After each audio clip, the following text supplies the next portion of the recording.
Il n'y a pas très longtemps, une université africaine avait été secouée par une histoire de serpent sorti du sexe d'une étudiante. Les dégâts créés par ce serpent avaient affecté toute la communauté estudiantine et laissé un traumatisme chez la quasi-totalité des étudiants. Que s'était-il passé? Pour mieux vous le présenter, nous recommençons tout par le début. L'université est un lieu de rencontre et beaucoup de belles histoires d'amour y prennent naissance. On peut noter dans la société d'aujourd'hui que beaucoup de familles se sont formées à la suite d'un amour né de la rencontre de deux étudiants sur le campus universitaire.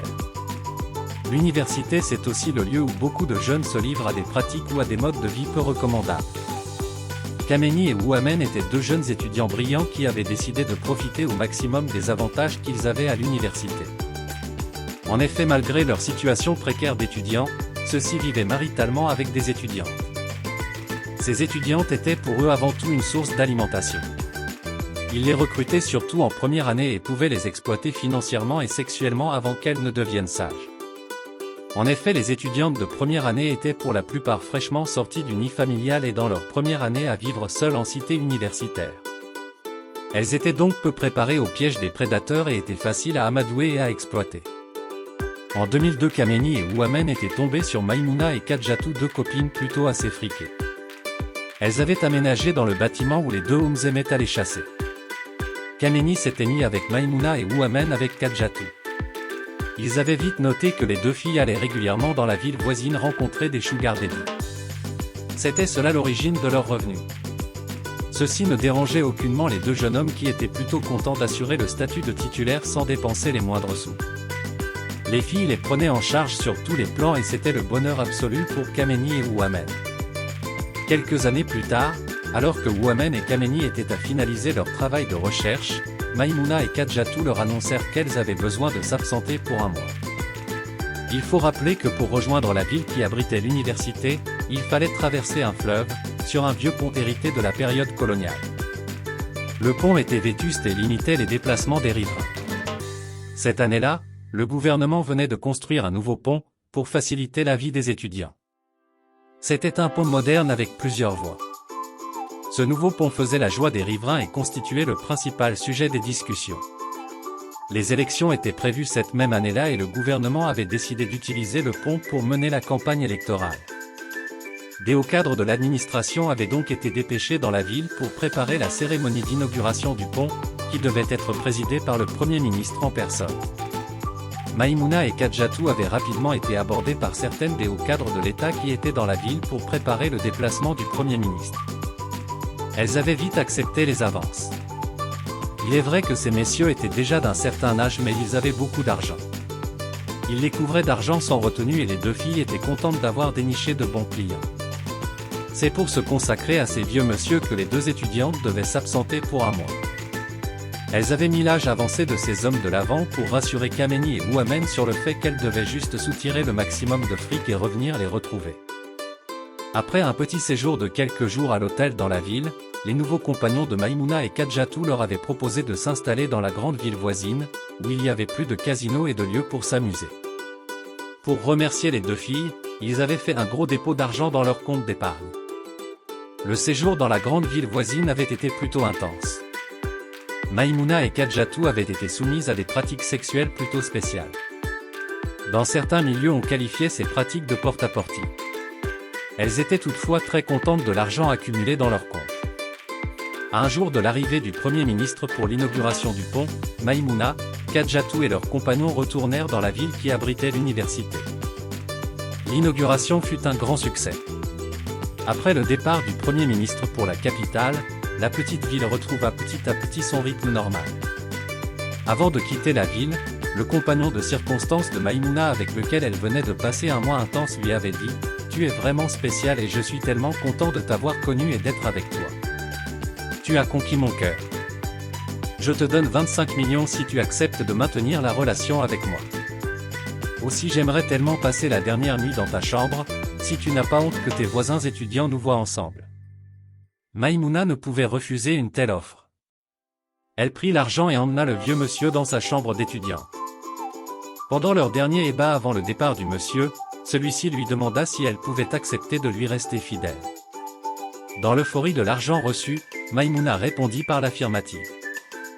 Au petit matin, le denier convoi s'était mis en route en direction de la capitale. Maïmouna et Kadiatou avaient reçu un dernier dépôt d'argent dans leur compte en allant accompagner leurs compagnons de circonstance. Après le départ de ses compagnons pour la capitale, Maïmouna et Kadiatou s'étaient dépêchés de retransférer cet argent à Kameni et Ouamen en leur soulignant qu'elles étaient de retour et libres pour eux. Alors que Ouamen s'était dépêché d'aller retrouver sa dulcinée, Kameni avait pris peur. Il aimait certes être entretenu par Kadiatou, mais lorsqu'il avait pris connaissance du montant d'argent reçu par Kadiatou pendant un mois seulement, il avait paniqué. Il se demandait ce que ces vieux monsieur de la capitale pouvaient bien payer à ce prix. Il avait donc décidé d'attendre un peu avant d'aller chez Kadiatou et avait prétexté devoir se déplacer sur le terrain pour des enquêtes dans le cadre de sa recherche. Lorsque Ouamen était arrivé chez Maïmouna, les deux étaient sortis ensemble dans un restaurant, avaient immortalisé ces beaux moments avec des photos que Ouamen s'était dépêché de publier sur sa page Facebook. La nuit venue, les deux se retrouvèrent à nouveau dans la chambre de Maïmouna. Ouamen était content de pouvoir s'amuser à nouveau avec elle. Les deux tourtereaux tenaient à fêter leur retrouvaille. Les préliminaires étaient très intenses. On aurait dit que la séparation de 1 mois avait fait naître un amour très fusionnel entre les deux étudiants. Les deux amants étaient contents de fêter leur retrouvaille. Les ébats étaient très houleux. Ouamen avait pris le temps de remercier Maïmouna pour tous les cadeaux reçus pendant son absence. Il se sentait brusquement très amoureux de Maïmouna. Il prit quelques secondes pour admirer Maïmouna. Maïmouna semblait beaucoup plus belle qu'avant. Elle avait des yeux aussi profonds qu'un lac de cratères et son corps ondulait à la façon d'une déesse serpent. Ouamen fit ses remarques à Maïmouna et tout ceci fit monter encore plus leur appétit. Quelques instants après le début de la copulation, les deux étudiants ne formaient plus qu'un. Subitement, Ouamen bondit du lit et se mit à pleurer en tenant son bas-ventre. Il criait « J'ai été mordu ». On pouvait voir qu'il tenait son sexe entre les mains et qu'il y avait un peu de sang au bout de son kiki. Maïmouna était tétanisée par la scène. Elle ne comprenait rien. Ouamen, qui était calme et respirait très fort, paraissait subitement très agité. Alors que Maïmouna réfléchissait sur le comportement à adopter, Ouamen tomba comme inerte au sol. Maïmouna alerta alors les autres étudiants de sa cité et Ouamen fut conduit à l'hôpital. Arrivé à l'hôpital, les médecins se mirent en action pour le sauver, mais il rendit l'âme. Avant de mourir, Ouamen avait déclaré aux médecins avoir été mordu par un serpent qui était caché dans le couetou de sa petite amie. Les médecins avaient confirmé la présence de la trace de morsure sur le bout de son kiki.